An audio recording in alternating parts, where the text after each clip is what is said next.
life is a journey of a lot of ups and downs and unexpected twists and turns. I haven't done a PhD, but I'm an author and I authored a political biography. I haven't been a bureaucrat, but I worked in the state's highest office. Good afternoon. I'm Tejaswini Pagdala. At the age of 16, I had to undergo a very serious life altering condition. But as a child, I grew up like a tomboy, almost living my life to the brink. And I was a karate kid. Karate was my first love, and I really loved playing sports. So during the time where I enjoyed karate and sports, something really changed at the age of 16. I was a happy child, but my sweet 16 turned into a shocking 16. I had to undergo a life altering diagnosis that changed my entire life and brought it to a halt. I was diagnosed with something called the SLE. It's also called lupus nephritis, which is an autoimmune disease that ate up my own body's tissues. Suddenly, at the age of 16, I was on the deathbed. With no hope for survival, my parents were shocked. I was in coma for over 2 weeks. There was no hope whatsoever. Even the doctors were unable to judge what was happening to me seriously. But in coma, I was still on steroids, struggling on the ventilator between life and death. I didn't know what to do because obviously I was not in this world during that time. But it could be divine intervention that worked, and suddenly, after 2 weeks, my medicine started working on me. The high doses of steroids somehow kept me alive while I did not give up on my strong will to fight. I was also told that my body was fighting to come back thanks to my karate and my mental willpower.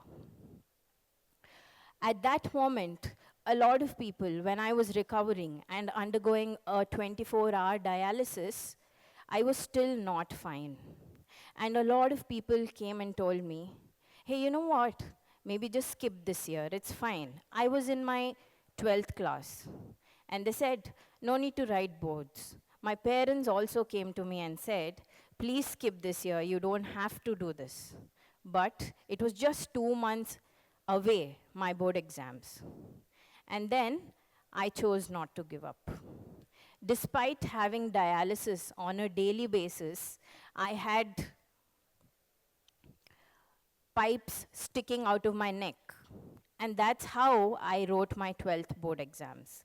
I was feeling fatigued because of steroids, but still, luckily, I scored well, really well. So that taught me that I will not give up. And there was something in me that was always pushing me to live. So from there on, as a child, because I was so into uh, writing and I was interested in current affairs, my father noticed this and he kept pushing me to write on various things. And that's how I developed an interest for writing in childhood. And that led me to choosing a career in journalism. And that's how I started my journalism career. I studied journalism and then I specialized in print journalism. After that, I took up I participated in a lot of social movements. I participated in a lot of cultural activities. Sports kept me growing throughout, and I also taught school kids and other people when I was traveling across the country.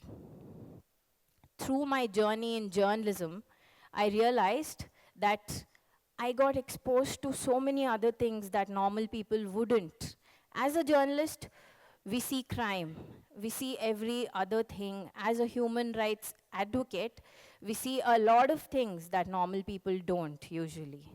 And that's what led me into my another love, which is politics and government. And that's where at a very young age, I worked in a state's chief minister's office, which is the highest office in the state. And at that young age, I understood how the pressures of the state's highest office really work in politics. That's also a time where I really learned how to deal with people of different fields and different kinds. We all get scared of politics. The moment we listen to it, we are all, right? But in my case, I was really enjoying the place. I was trying and understanding how human mentality works, how human psychology really works. And that's what has taught me how to be a person with a great willpower. I have had my share of challenges there, but still, there was something I discovered more. My love for writing led me to become India's youngest political biographer at the age of 25. And fortunately, that book became the Amazon bestseller in political biographies the year it released. Right in front of you today, I'm standing here and sharing my story. But the journey didn't come easy to me. I had my share of challenges. It was not just a personal victory, but it was also something because I was really competing with seasoned professionals in the space. And later, I also realized that failure is not the opposite of success, but a part of it. From there on, I had a road that was really, really challenging. After the book release, I hit rock bottom financially. Everyone thinks, oh, she's authored a book. Oh, now she's famous. So you know what? She's making a lot of money. No, that was not the case. I was broke because of the choices I made, and I struggled by freelancing and finding other small time jobs. Following that, I also realized that I have to work to make ends meet despite having a supportive family. So I worked in a small startup, built my money, had my finances, and then started off on my own. I founded Scribble Media, a creative communication startup. I put my sweat, blood, and everything into it.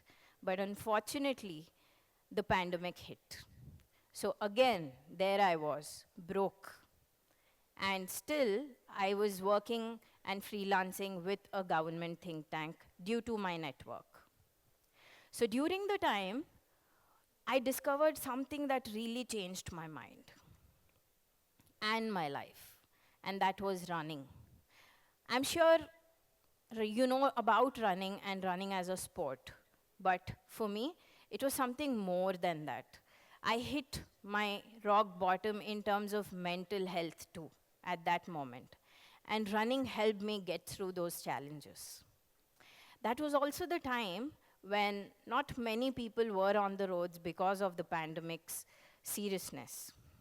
So running helped me go through the challenges and also embrace myself in a way that I never saw before. It taught me mental willpower at a whole new level.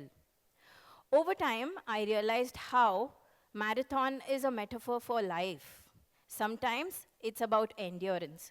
Sometimes it's just about keeping the pace.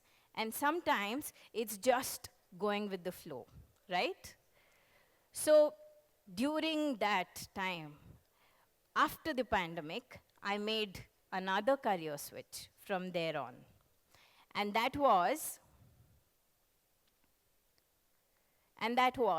into the corporate sector. Well, because I was financially broke and I was looking for opportunities, suddenly, after I took up running, things started to improve. And from there, I got this opportunity to work as a director of communications and marketing at an IT company. The fast-paced world of IT taught me how to use my talent in that world. So strategic thinking and vision of my own communication and branding was applied in that role. And I discovered that I could survive anywhere, provided you know how passionate and dedicated you are as a person.